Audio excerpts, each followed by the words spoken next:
Dia lari dan badannya sampai meleleh di depan gerbang para pengikutnya. Nabi Isa mengejarnya dan mengatakan, "Wahai musuh Allah, saatnya kau menemui ajalmu." Lalu ditusuklah dengan tombak emas di antara dua matanya, maksudnya di dahinya, dan matilah Dajjal.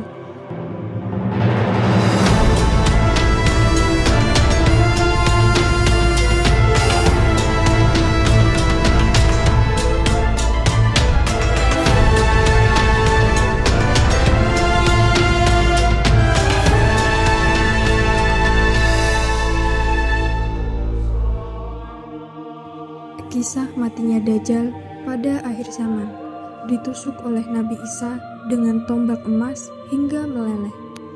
Para ulama bertanya-tanya tentang hikmah tidak disebutkannya Dajjal secara jelas di dalam Al-Quran. Padahal fitnahnya sangat besar. Demikian pula peringatan para nabi terhadapnya di dalam Al-Quran. Juga diperintah agar memohon perlindungan dari fitnahnya di dalam sholat. Mereka menjawabnya dengan beberapa jawaban, di antaranya, sesungguhnya Dajjal diungkapkan dalam kandungan lafaz al-ayatu, tanda-tanda yang disebutkan dalam firman Allah Ta'ala. Pada hari datangnya sebagian tanda-tanda Rabb-mu, tidak berguna lagi iman seseorang yang belum beriman sebelum itu, atau belum berusaha berbuat kebajikan dengan imannya itu. Quran Surat Al-An'am ayat 158.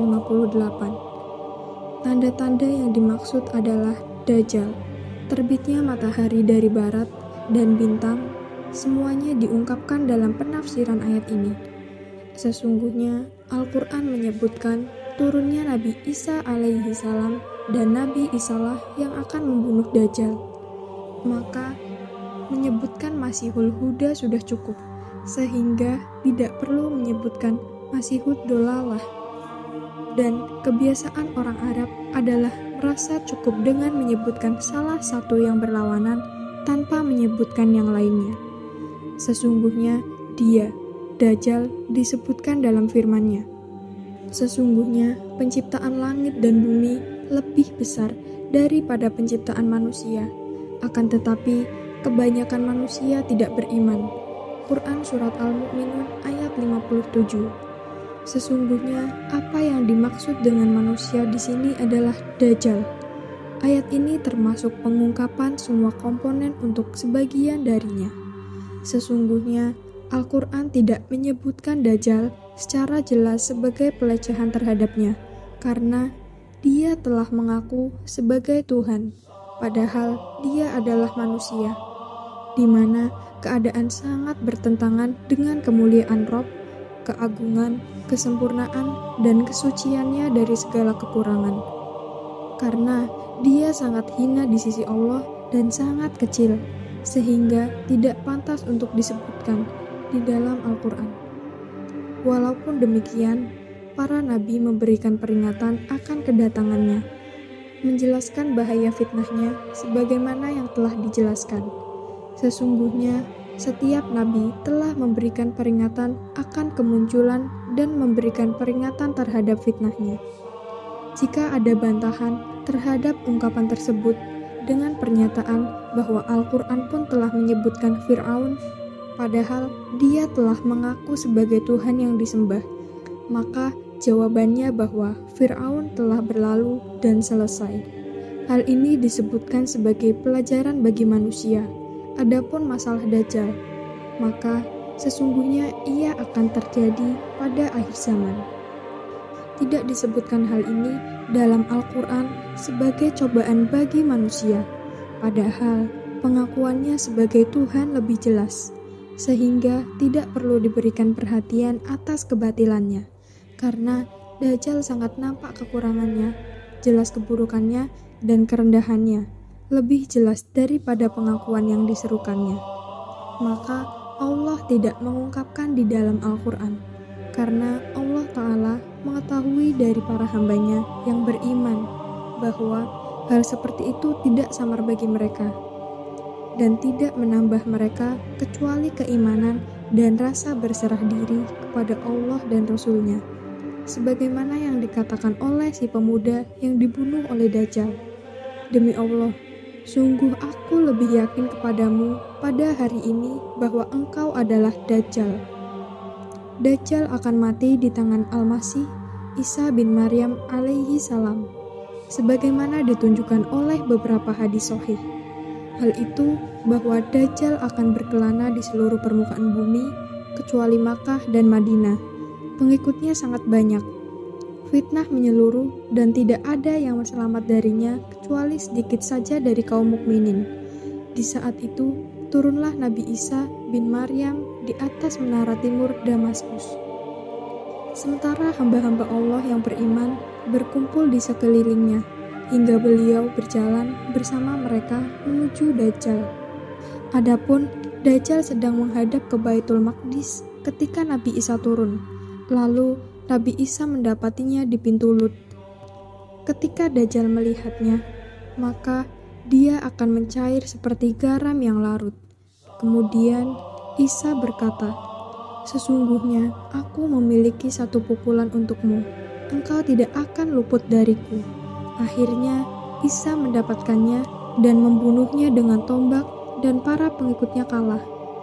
Sehingga orang-orang yang beriman mengejar dan membunuh mereka hingga pepohonan dan bebatuan berkata, "Wahai Muslim, wahai hamba Allah, ini seorang Yahudi di belakangku. Kemari, bunuh dia."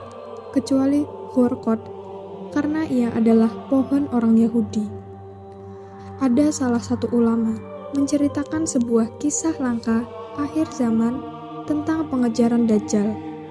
Dajjal ini berasal dari bahasa Arab, yakni Dajjalah, yang bermakna kekacauan. Dia akan keluar dari Khurasan, wilayah negeri Iran, diikuti dengan 70.000 orang Yahudi untuk melakukan kerusakan selama 40 hari.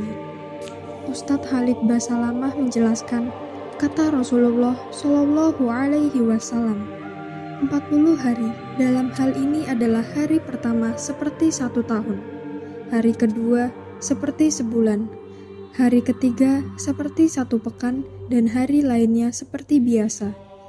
Dengan begitu disimpulkan, Dajjal akan membuat kerusakan selama 1 tahun 2 bulan 2 minggu di seluruh muka bumi, dan tidak ada satu negeri pun yang ditinggalkannya kecuali Makkah dan Madinah.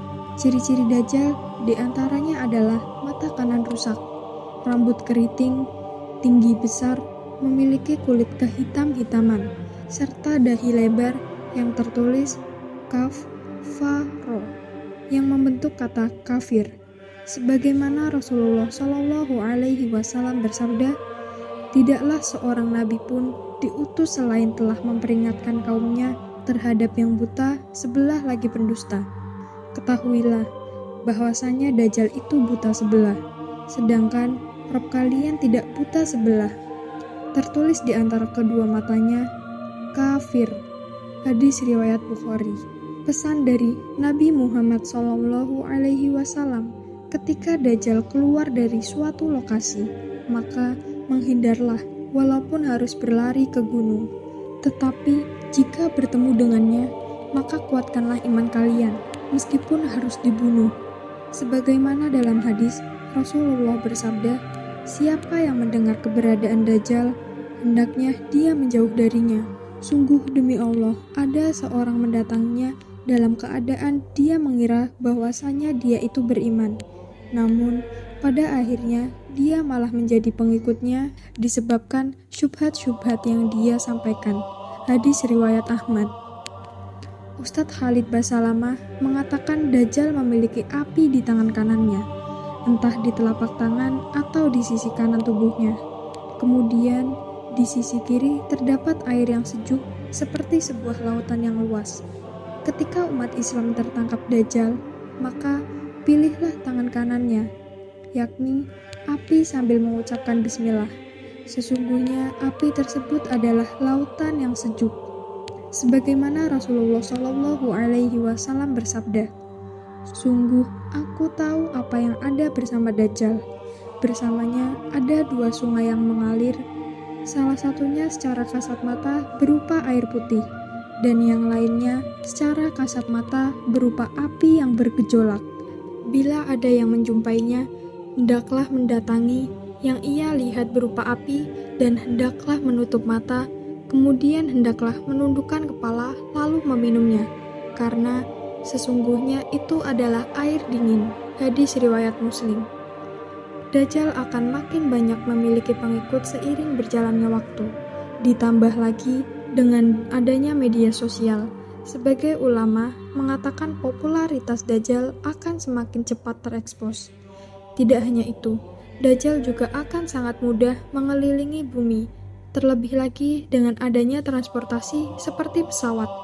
Karena memang ada ulama yang mengatakan bahwa salah satu tanda-tanda kiamat adalah adanya besi yang berterbangan sebagai tunggangan manusia. Lebih lanjut, Dajjal akan sampai Mekah dan Madinah, tetapi karena tidak bisa masuk, ia pun mencari jalan lain melalui atas, yakni dari sebuah pegunungan tinggi bersama para pengikutnya. Kemudian ia memperlihatkan istana Nabi Muhammad SAW, yakni Masjid Nabawi. Tidak lama, Dajjal menepukkan telapak kakinya ke bumi, hingga semua orang kafir keluar karena guncangan gempa dari kakinya itu.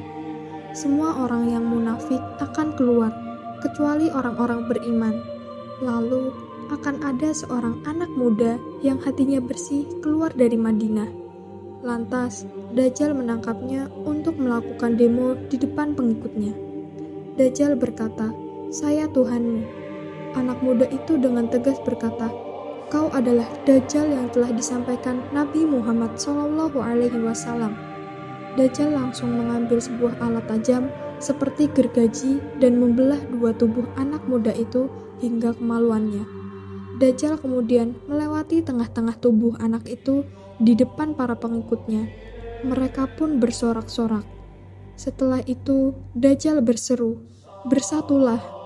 Tubuh anak muda itu pun kembali menyatu. Dajjal kembali bertanya, "Apakah kau sudah yakin saya Tuhanmu?" Anak muda itu dengan yakin berkata, "Saya bertambah yakin bahwa kau adalah Dajjal yang disampaikan Nabi Muhammad SAW." Mendengar jawaban itu, Dajjal menyerah dan berhenti menyentuh anak muda itu. Iya, Allah Subhanahu wa Ta'ala telah menyelamatkan anak muda tersebut. Singkat cerita, Dajjal akhirnya tiba di Palestina. Tepatnya saat ini di Israel. Ada sebuah kota bernama Bet Lut yang juga sudah tercantum di hadis Nabi Muhammad SAW sejak lama dan kini benar adanya. Bahkan menjadi kota favorit di Israel. Dikatakan Dajjal akan mengurung diri di sana. Sementara umat Islam di Madinah berkecambuk. Mereka sempat keluar dan mengejar Dajjal, kemudian membunuhnya.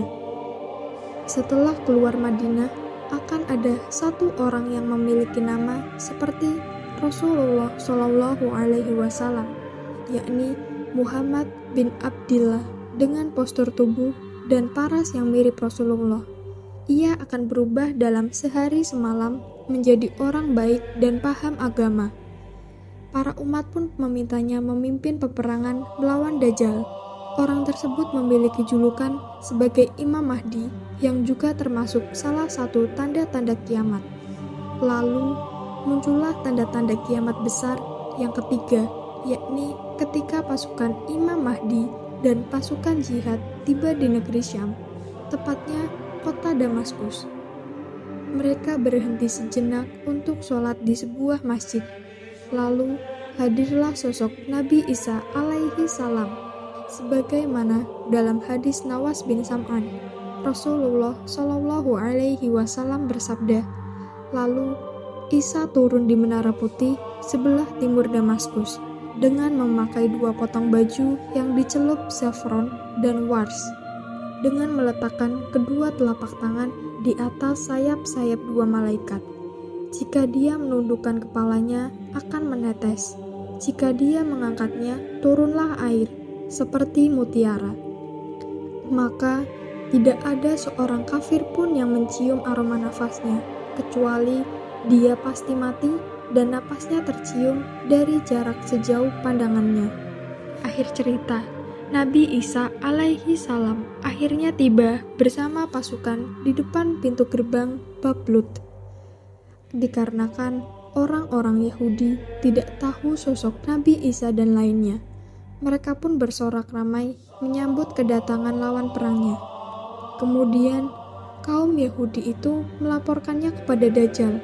Ada pasukan yang mau menyerang kita. Dajjal lantas dengan sombongnya menunggu di depan pintu. Lalu, ketika dia tahu ada Nabi Isa alaihi salam, dia langsung terkejut. Dajjal akhirnya menyadari bahwa ajalnya telah tiba.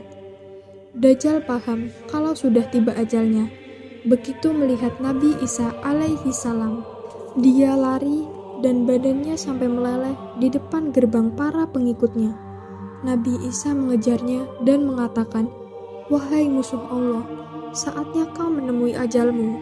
Lalu ditusuklah dengan tombak emas di antara dua matanya, maksudnya di dahinya, dan matilah Dajjal. Tandas Ustadz Khalid Basalamah. Barang siapa membaca 10 ayat pertama dari Quran Surat Al-Kahfi, maka ia akan terlindungi dari fitnah Dajjal. Hadis riwayat Ibnu Hibban. Semoga kita semua dapat terhindar dari fitnah Dajjal. Amin, amin ya robbal alamin.